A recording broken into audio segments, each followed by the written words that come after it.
All right, let's get started. Good morning, everybody. My name is Megan Chan. I am News Ecosystem Lead at Google, and this is my colleague, Michal Orenburg, who's a UX designer. And we're really excited to talk with you about our product, Pinpoint, which is a research tool specifically made for journalists this morning.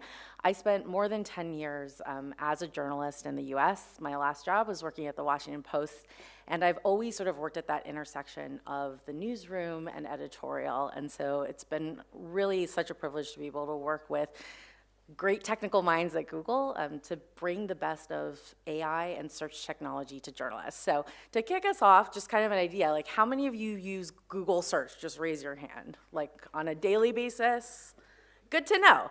And my guess is that how you use Google search in your personal life is actually probably quite different than how you use it as a journalist. And so the way that we have thought about technologies like search and like AI for actually quite a long time is how do we make it most useful to journalists, to reporters, and what are the special use cases? And so we've really built this in collaboration with many different journalists across the globe, and so we're gonna get kick-started talking about it today. So I'm gonna give you kind of a quick introduction and an overview, and then Michal is gonna do actually a live demo of the tool, which any of you have done a live demo, that's like very exciting, but we're really hoping the Wi-Fi pulls through for us.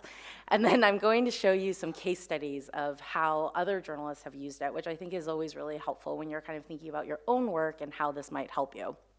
All right, so to begin, it's a research tool to help you analyze large collections of documents, but honestly, if you have 10,000 documents or you have 2, it's still quite a useful tool. It can help you with, when you look at the tool, you'll think investigative reporting right off the bat, but actually, it can be actually quite helpful for things like breaking news, audio transcripts, fact-checking, and just going through your own archives or even your notes. So like I said, one of the key technologies here is really bringing search to bear. And so being able to search through thousands of documents, you can upload documents either from your drive or actually from your desktop computer. You can use advanced search, which she will show you. And then here are the file types that are currently supported. Ones like PDF, you'll think, or Word documents are kind of obvious. Special ones that I think are great are email archives. Has anyone had to go through an email archive before? I had to once as an intern, and it was so painful. But having this file type easily searchable is really, we're really great. And then also images, we'll show you how you can actually use OCR technology to search through different images.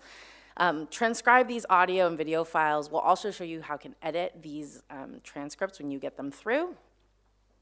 This is a feature we actually released last year, which is sorting through similarly structured data. So for example, if you had 10 years of tax returns or police reports or health inspection reports, if you don't have a friend who knows Python or you're not a great coder, we actually have a function in here that easily lets you select that and export all that data out as a CSV. And we know journalism is such a big team sport, so collaboration is really at the heart of this, and we'll show you examples of how different reporting teams have been able to use especially some of the organization and tagging features in Pinpoint. And then generative AI, we have now released some features actually here last year into an alpha program, so you do need to apply.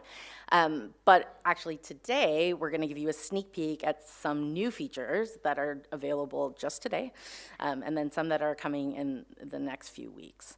The other thing that I will mention is that Pinpoint does work in more than 60 languages. The amount of audio languages is a little bit smaller than that, but you can get sort of the full list of regions and countries if you just visit the website, which we'll give you later.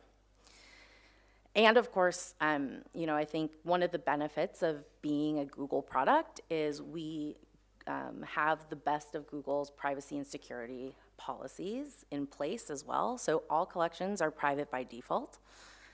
All right, so moving on to the live demo. Hi, good morning, everyone. Thanks for being here so early on a Friday. Let me quickly switch to the product. So my name is Michal, and I'm the UX lead for Pinpoint.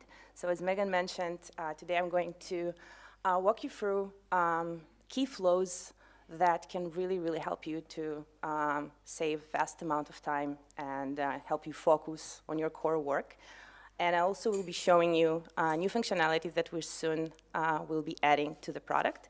And before I start, I just want to say a couple of words about how we work, about our team. So we are a team that is fully dedicated to Pinpoint. We are a cross-functional team. We have software engineers, quality engineers, PM, product manager, UX researcher, UX writer, and myself. And we work in close collaboration with journalists. We run usability tests. We have numerous iterations on each feature that we release in a way that we can be sure that everything that is out there is truly tailored to the specific needs of our users. So here is Pinpoint, is basically the first view that you will see after signing in. These tiles that you see here are basically a collection of documents. This is the basic working unit of Pinpoint where you upload your documents. It's private by default. So unless you decide to share it for collaboration or for visibility, this is only private and visible to you. And it serves a variety of use cases. Basically, you decide what you want to do with the collection. It can be like the story you're currently covering, and can be an archive of your document dump, whatever you decide it to be. And you can upload like hundreds of thousands of documents. We usually provide our users with 100 gigabyte of storage, and users who need more can reach out to our support team and get additional storage. We will cover our diverse file support in a second. There's another tab. I'm just gonna talk about it for a few moments. So these are collections which were made public by their owners. Either for activism or community contribution, visibility, and what's not. And in order to do that, you just need to go through a singular verification process with our support team in order to have the publication logo there and this small V, that validation V. But this is not the focus of our presentation today. Today we are exploring working tools. Yeah, let's have it bigger. All right. Cover the mess on my desktop, I'm sorry. All right, so let's see how you upload a new collection. So there's this blue button, and let's name it IGF demo. Okay. So the first thing that you will see that you can upload documents either from your drive or from your personal computer. And I wanted to pause for a second and add to what Megan mentioned about the file support. So what you can see here is a result of iterations of our users, which basically express the needs of the files that need to be supported in Pinpoint. If you don't see any file support, you can reach out and we'll gladly will add it. And once you upload your documents, it can take like a few minutes or even a few hours. It depends on the collection. As I mentioned, you can upload up to 200K files. And what will happen in the background, everything is indexed in order to enable a very, very advanced search powered by best Google technologies. So basically, we use optical character recognition, OCR, to extract text from images. We turn, index everything, and audio and video files are transcribed. So everything to enable you to search in the best way possible. So I am going to use a collection I uploaded before for the sake of the presentation. So let's see how a collection looks like from inside. So we have here documents that cover NASA events. And as everything, that information that is in this document is basically extracted to entities using Google Knowledge Graph. So you will see that it's extracted people, organizations, and locations, and each one of these is basically a shortcut to search. We will cover it in a second, but I want to focus for a few minutes on the document list. So here are the documents with their original namings. You can, of course, rename them. You can label them as you want. And I want to show you some of our index abilities. So the documents can be really messy. It can be scans. It can be really even hard to read for a human eye, but it will be indexed, and you will see already like generated overviews by default and questions that you can ask that specific document. I also would like to show you even like notes, maybe like handwritten notes that you took while you were, I don't know, out there. So I personally cannot read here what's written here, like dear editor, but you already can ask, what is this about? And you will get an answer, right? So basically it's indexed and it's part of your collection and it will react to your search criteria. Another very cool thing is... So just to clarify on the handwriting piece, when we get to the search piece, you'll also see that if you had searched the phrase Dear Editor, it will actually pick that up in the handwriting. So I don't know how many of you have actually gotten any government documents back. Like how many times do you get a government document back and it's like perfectly copied and readable? Has anybody ever gotten one? Probably not, right?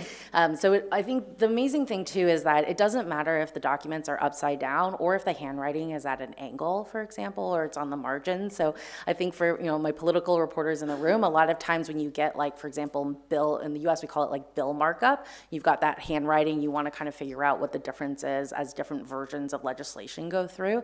This is a very, very helpful tool. Yeah, so I'll just demonstrate that. So I know there's an image here that has this abbreviation there. So I will look for that. And look at this, we found that image. You see this here, STDN, so it was OCR'd, and you basically can look for, I don't know, maybe name badges or whatever, you can look for that. So we've had other journalists who've been able to use that to look at, for example, like in the US, there was like a big hurricane and lots of streets were flooded. So they were able to actually just like look for street names and like go through their whole photo archives to figure out where certain things were. In addition, we've also had people look at different names on different Army uniforms to start tracking different operatives in the field. So, sorry. Sure. And another cool thing is our audio transcription. So here you can see a transcript from a certain audio file. Of course, you can play it. There's no sound, sorry, I forgot there's no sound in the presentation. And the cool thing is that you can actually edit the transcription. So let's say you want to add some information or you want to keep it very, very true to the way it was captured. You can edit and save it, and it will update your transcription. So this is our cool indexing. And now let's take a look at this filter panel. So as I mentioned, we use Google Knowledge Graph to extract all kind of entities from the information in your documents. And what does it mean? So let's say I'm picking Buzz Aldrin. Google Graph knows this Buzz Aldrin is also sometimes called Captain Aldrin or Edwin Aldrin, and it will basically flag all the mentions of that person. As to keyword search, so let's say I'll write moon, unless I put quotation marks, it will use query expansion exactly as you use in Google. So I was looking for moon, and I got lunar, right? And if there are mentions of moon, it's basically also multilingual. If there are mentions of moon in other languages in the collection, it also will appear here. You can also sort of filter by dates. So let's, and basically this, the mentions of this date, the documents that mention these dates will be added to the search criteria. So let's, I don't know, filter it, everything that happened in the 60s. Let's see, so I'm just picking random dates. And let's finish it with 69 or 70. Okay. And so it's actually pulling from the dates that are mentioned within the context of the documents. It's not looking at the metadata within the documents. Yes, so now, as you can see, we see documents that have mentions of Buzz Aldrin or additional names that Google Graph knows, the word moon and its synonyms, and the date range that we defined. All these green markups are basically, we have here 4 documents, and the green markups are the preview of all the mentions of the search criteria within the document. So let's see what happens if we go to each and every document. So now we are inside the document itself. You can go using the arrows between the different documents that adhere to the search criteria we apply, and we'll see in green all the search results marked in the areas that basically address the criteria that we applied. This panel that you see from the right side basically helps you generate insights on that specific document that you see.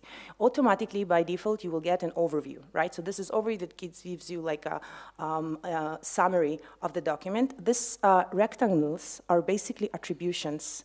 Everything, and this a recurring theme to Pinpoint. Each insight that you will see will always be grounded in your document. So there will not be like just a claim out there without any grounding, any attribution. So you can see all the areas in the document that were used in order to generate that overview. Additional thing that you get by default are suggested questions.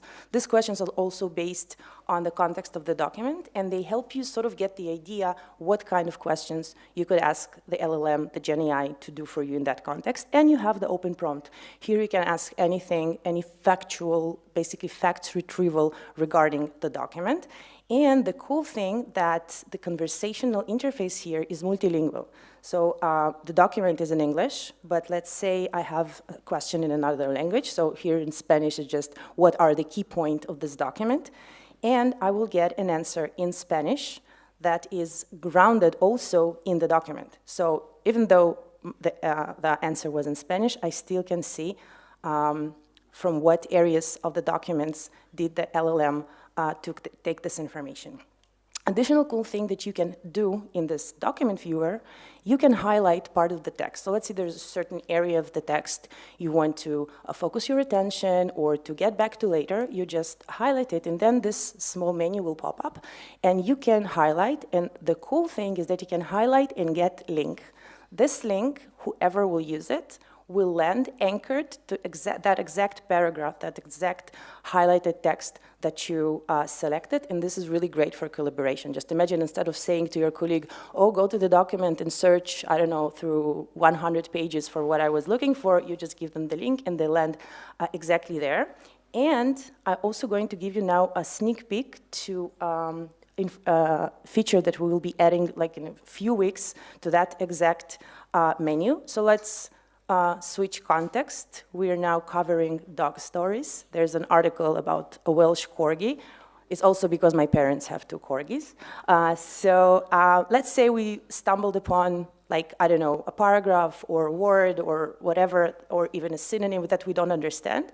We highlight it, and then that exact menu that popped, we will be adding additional features. So a part of just asking a question about the selected text that you will get an answer in the panel, you can either ask the LLM to explain the highlighted text in the context of that document, basically saying, find me additional information in that document that supports this claim.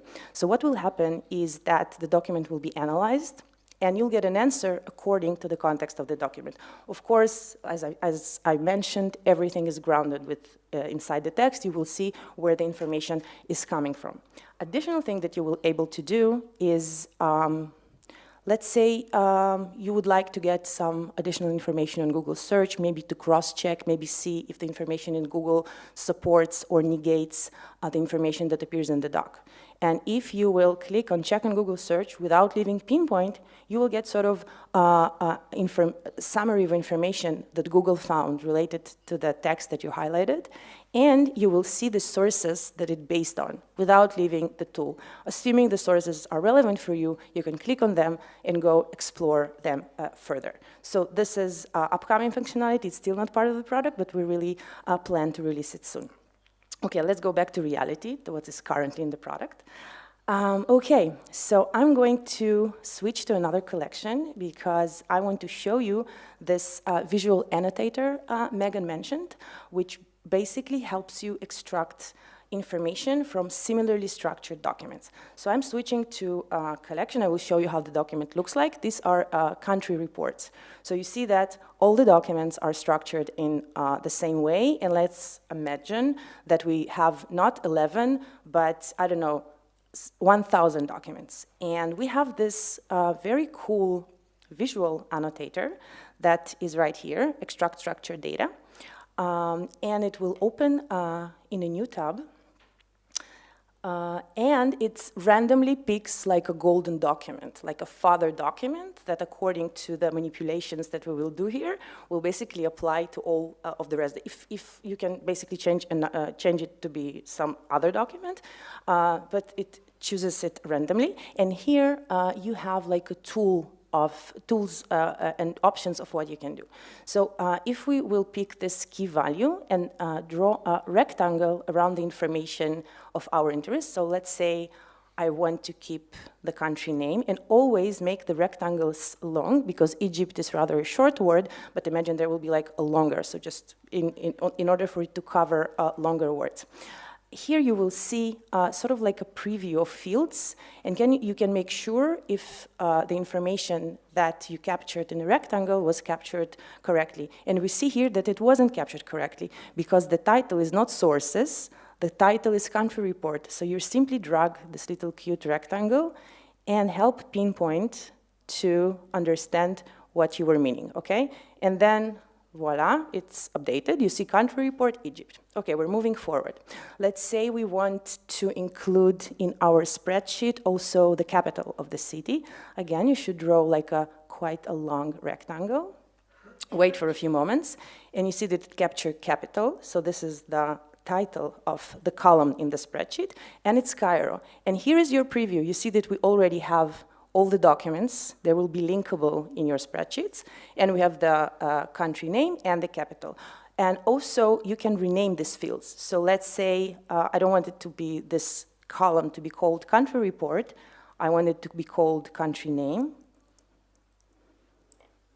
You can edit and update it. Let's add additional fields. So I want the area, right?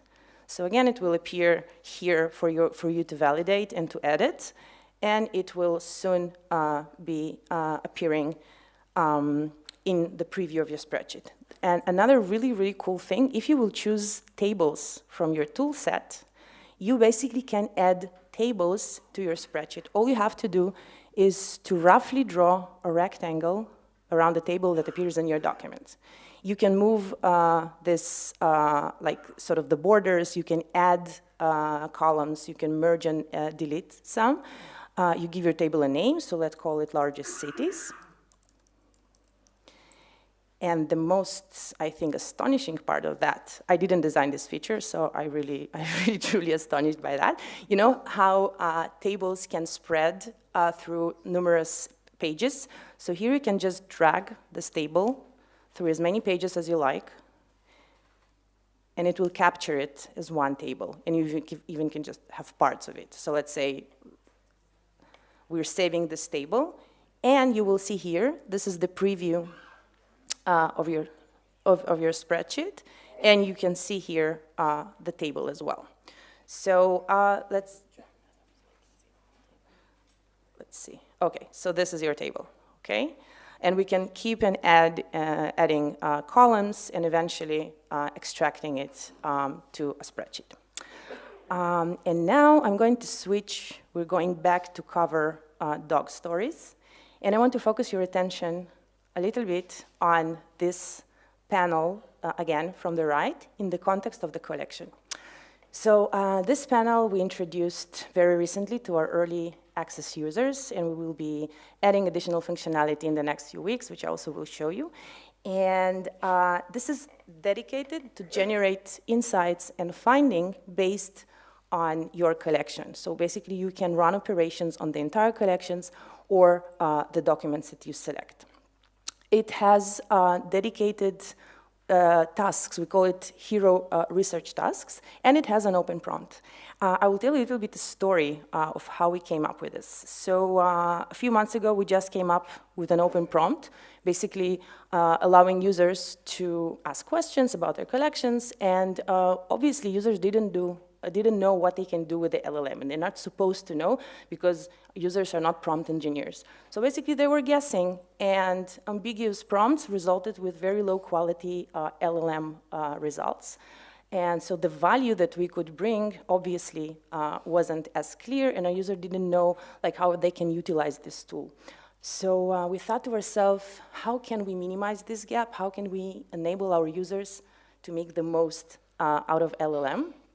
And we say, why not surface what we can do really, really well upfront in a clear way? And this is how we came up with a set of dedicated research tasks. For now, we have 3 of those available. We'll go through them in a second. And each of these is basically an entry point to a very, very structured user intake form. That means that it's designed to retrieve the exact information needed in order to give you a very relevant response, minimizing space for mistakes.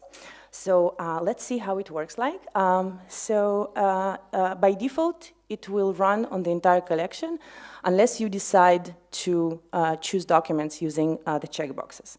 So remember, we're in context of dogs. So you can go ahead and already summarize this entire collection, or you can help the LLM to narrow it down, assuming that you want to narrow it down around a certain topic. So let's ask it to give us a summary around breed, name, origin. And we will hit summarize.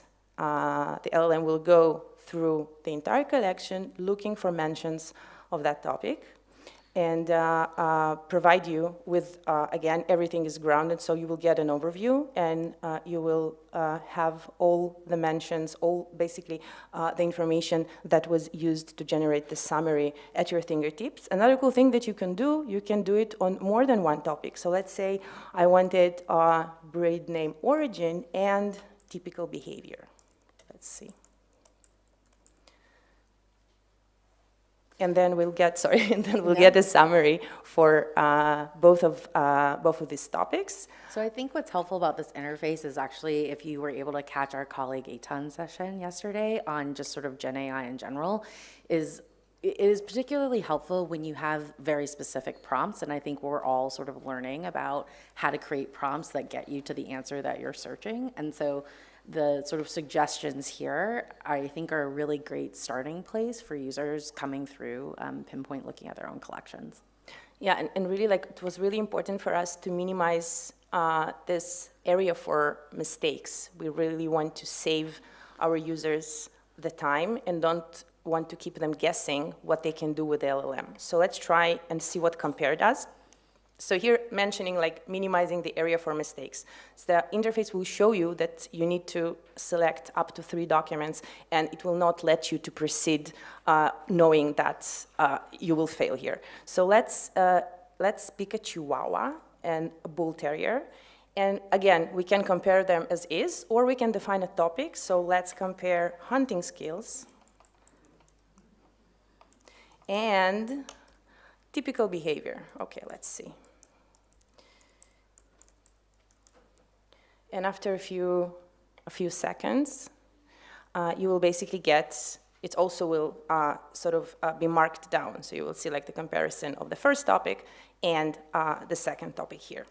Oh, and another cool thing, do you remember all the robust filters that we did in the beginning of the demo? So it's available here. You will just switch this tab, and you can apply that search criteria that we did before. I just randomly picking, I don't know who these folks are, but I'm just picking random people and maybe an organization. But you can do it in much more complex way, right? You can use keywords, the same thing, the same way that we did it at the beginning of the demo. Then you switch back to the Gemini panel, and you will see that this basically will address the documents that you filtered.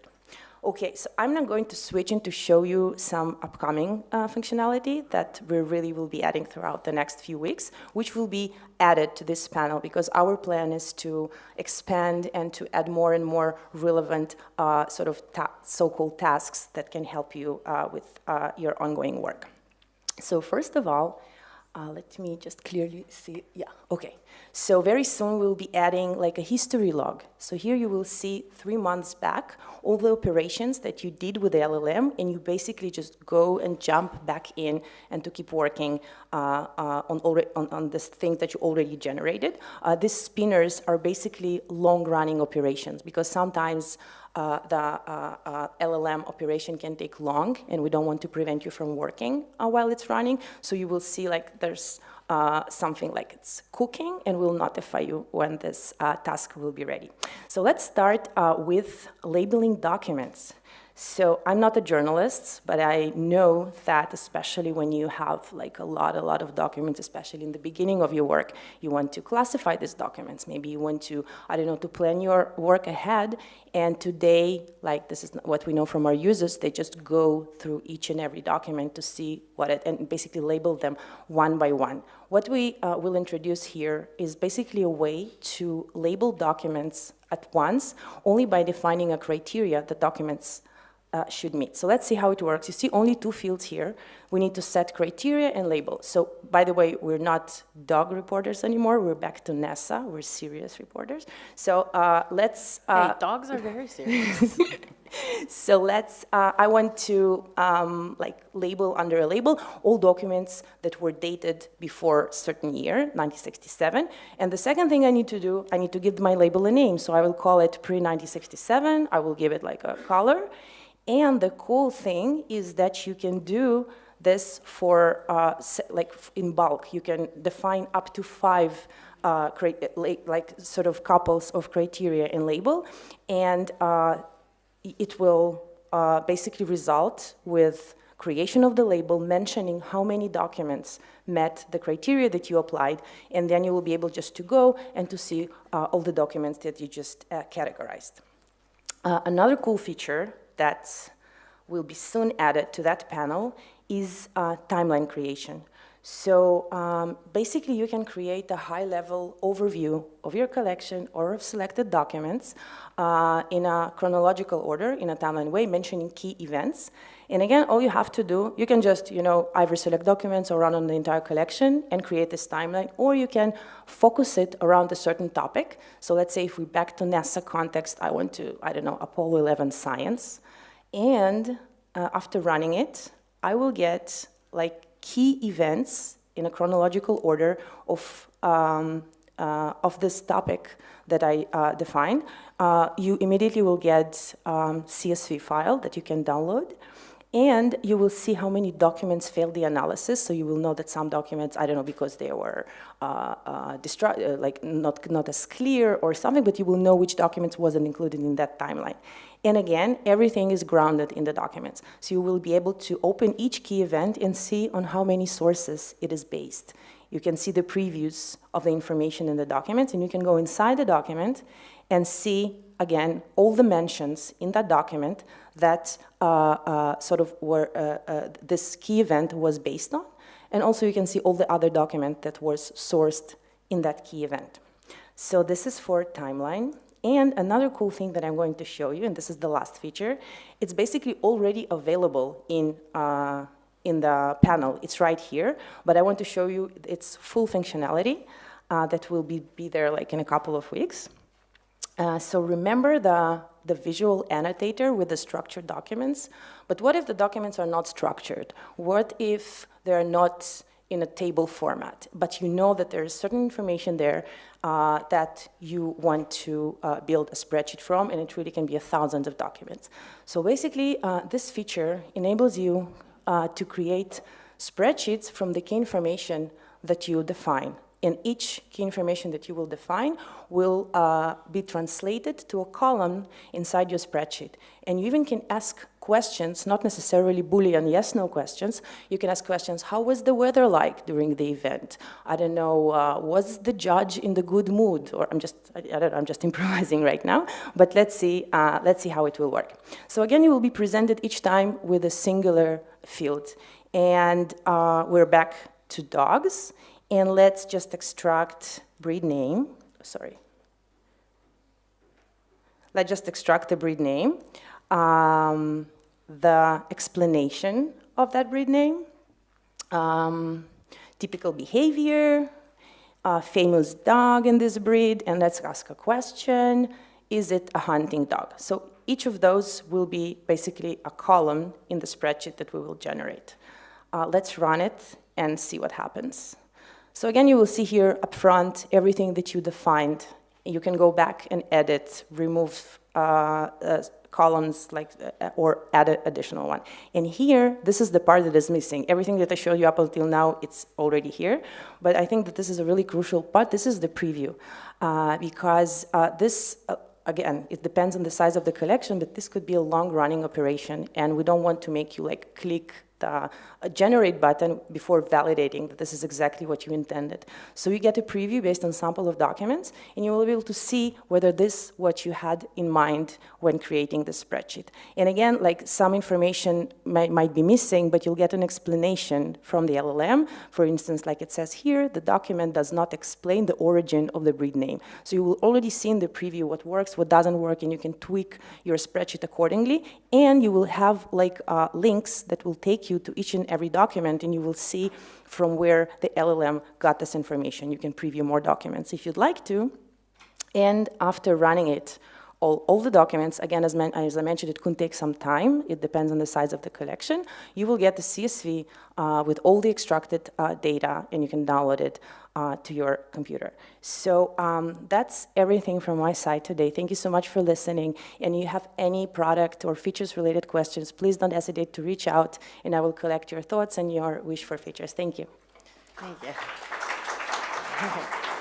So let me show you, I'll just sort of build on what she was saying about this new feature with data extraction. You saw, I think one of the things that an LLM can do quite well is that it can also intuit a lot of this information that's not necessarily structured. So for example, if you had a lot of patient records and you were doing a story on, say, COVID-related deaths, even if the death isn't necessarily marked as COVID, it can intuit from like a patient record, oh, they had a positive COVID test, 7 days ago, or it could flag, they were diagnosed with like a respiratory illness or something like that. So I think it's a really great way to start exploring the information that you have to get more context out of it. We only have a little bit of time, so let me give you some sort of real-life examples of how folks have used Pinpoint. So this example is from Zetland in Denmark. They actually won the Kavling Prize for this investigation they did into the country's mink trade. And what they used is they used transcription for a lot of the audio, and then sort of like we were showing you before is also tagging and organizing, linking, building timelines and things out of that. I think, one of the things when we talk about the tagging that can be important is like not only looking at tagging by date in there, but also I think it's always so helpful if you're like, okay, Michal is gonna take these sets of documents, Megan's gonna take these sets of documents, we're gonna go through. So I think it's a very flexible use of how you might best use that in your newsroom. This is a story from the Tampa Bay Times. They won the Pulitzer Prize a couple years ago. It was an investigation into a factory that was actually leaking sort of toxic chemicals out into the, into the local community. And I think what's really interesting about this story too is, and I think a common theme, right, is like we get so many documents back as reporters and in newsrooms, and how do you find the time, how do you quickly figure out what are the things that you actually need to zero in on, and what are the things oftentimes, if you get a collection of say 10,000 documents back, you probably only need to focus on like 10% of those maybe, but there is that other 90% that's going to take you a month to go through. And so I think it can be very helpful to exclude things as much as it is to include things in your collection. This is a story from Radio Free Europe. That really used search and OCR technology in an investigation into some corruption, looking at the president's family. This, I think, was a really great example where they also had a lot of handwritten notes, and so that OCR technology actually helped them go through those documents and read that. This is a story from Rolling Stone and Starling Lab back in the US, but it's actually about the Bosnian War. And it's really interesting look back at some photos that have been taken there of actually some war crimes that had happened. And so the story really tried to figure out who these soldiers in these photos were and where they ended up. It turned out that one of these soldiers had actually become a trance DJ in Eastern Europe and was sort of obviously denying their involvement. And what I really appreciate about this story is they had, thousands and thousands of pages. They didn't know the names, but they were looking at uniforms and they were looking at different payrolls and tax records and indictments, and they uploaded that all to Pinpoint. And remember, at the very beginning, we showed you that automatic entity extraction. So it actually had pulled out frequently mentioned names of people that were in those documents. And because those names were there, it gave them a starting place because they didn't quite know how to go. And so it turned out that the UN had a database that they didn't realize was still online, that because they had found those names in the entity extraction, they knew what to query the database. So it wasn't a database you could just like go and search through, but it really helped them pinpoint exactly whose names they were looking for in those payrolls in the database. And actually, I think they were an Emmy finalist, actually, for this piece that they did. This is from Slow News in Italy. I think this is a really great example, too, of like how to bring more context and local news. So they use, I think, this organization uses it as part of their daily workflow, going through all sorts of documents. This is a story, the one on the right, about Venice being a big tourist city, and sort of what is the implications on civic life there, from housing to environmental concerns. And so they used a lot of transcription. They used a lot of just bringing those documents together and going through and browsing them. You can imagine that if you're looking at things from climate change to housing, those documents all come in various formats, and so being able to search them all in one consistent way is particularly helpful. This is Suno India, which is a podcast outlet in India. And one of the ways that they have really used transcription quickly is oftentimes they had a reporter who was in a pretty remote part of the country and didn't have a lot of connection. So what they did is they would do an interview. They would upload that interview to Drive directly to Pinpoint. Their editors back had better connections, would take those transcripts and pretty immediately be able to create different podcasts based on those interviews. So it's a really, I think, nice example.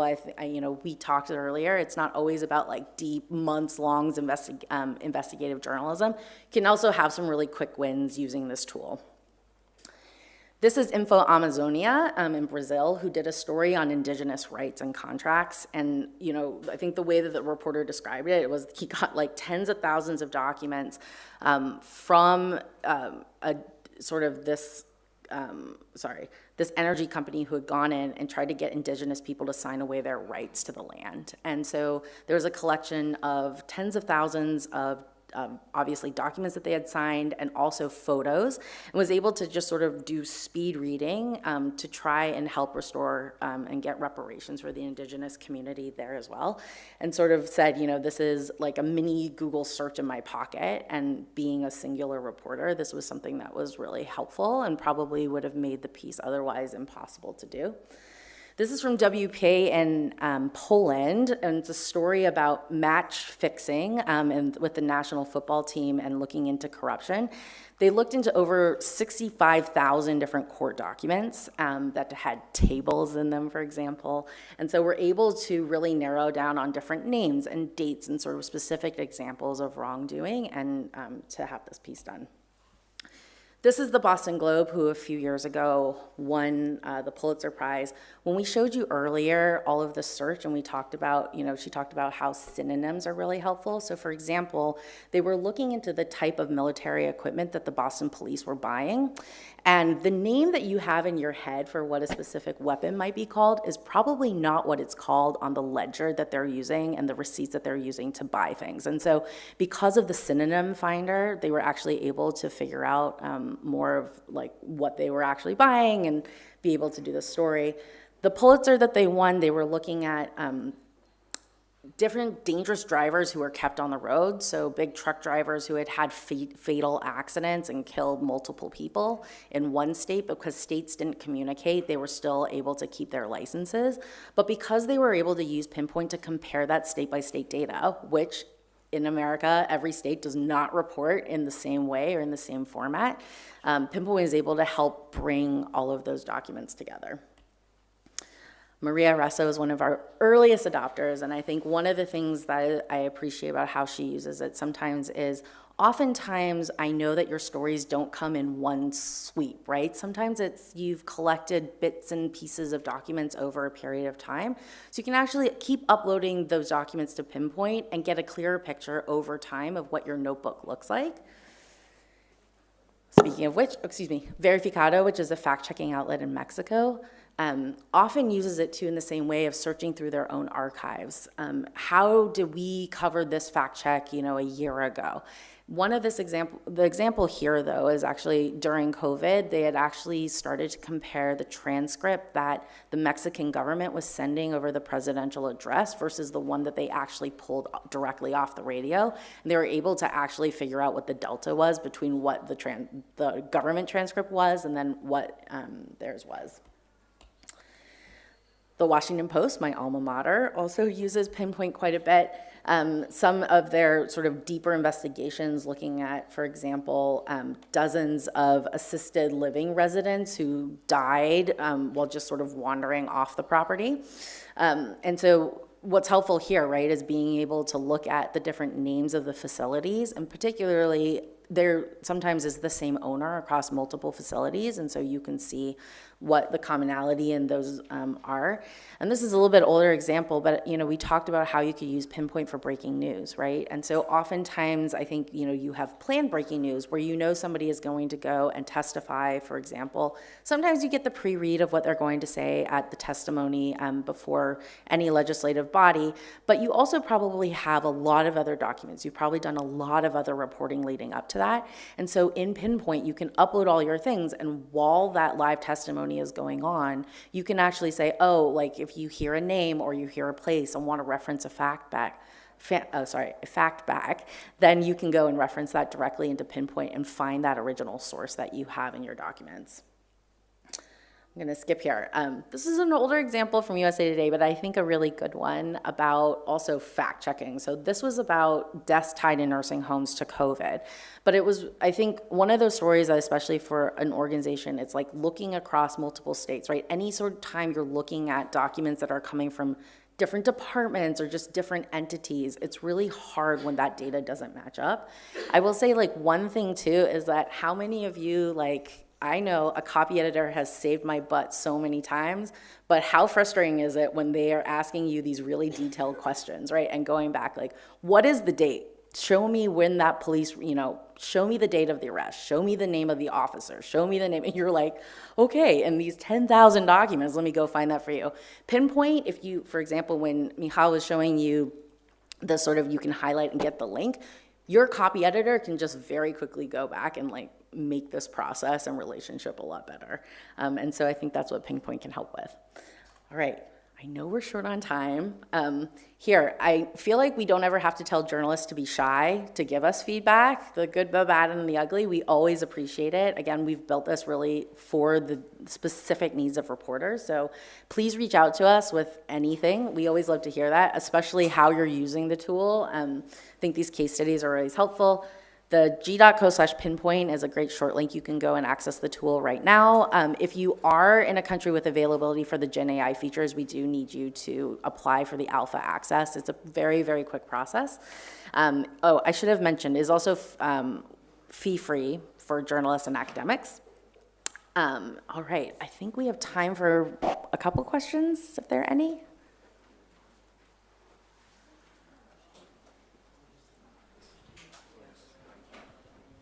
Mohammed Munir, editor-in-chief, ME Business Magazine, United Arab Emirates.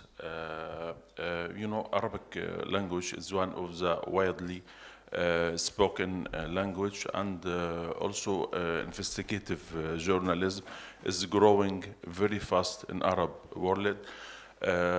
Does Google have any plans for Pinpoint's support for Arabic language, especially for searching, reading, and documents, analyzing, and everything? Thank you. I think Arabic's included, right? Arabic is included in the language. Oh, you mean for Google Wide? I can't speak for Google Wide, but for Pinpoint it is. Yes.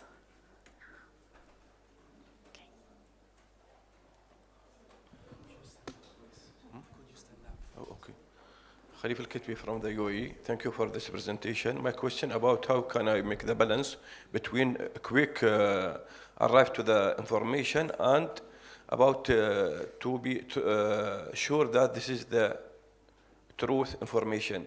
Sometimes I need many time that to achieve to more information to make balance that the journalist is, they want like to quick arrive to the information. How can I make the balance? between arrive and more information, to get more information. So if I understand the question correctly, so I think that the main difference between our LLM features and other features out there, that we only based on the information of the documents, right?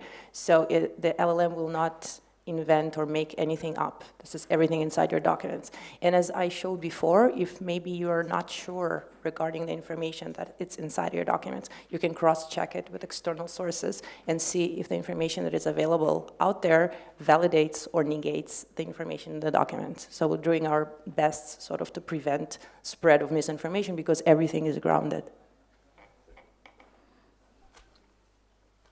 One more question? No? Okay, you can catch us later, though. We're happy to answer it. Thank you, everyone. Thank you.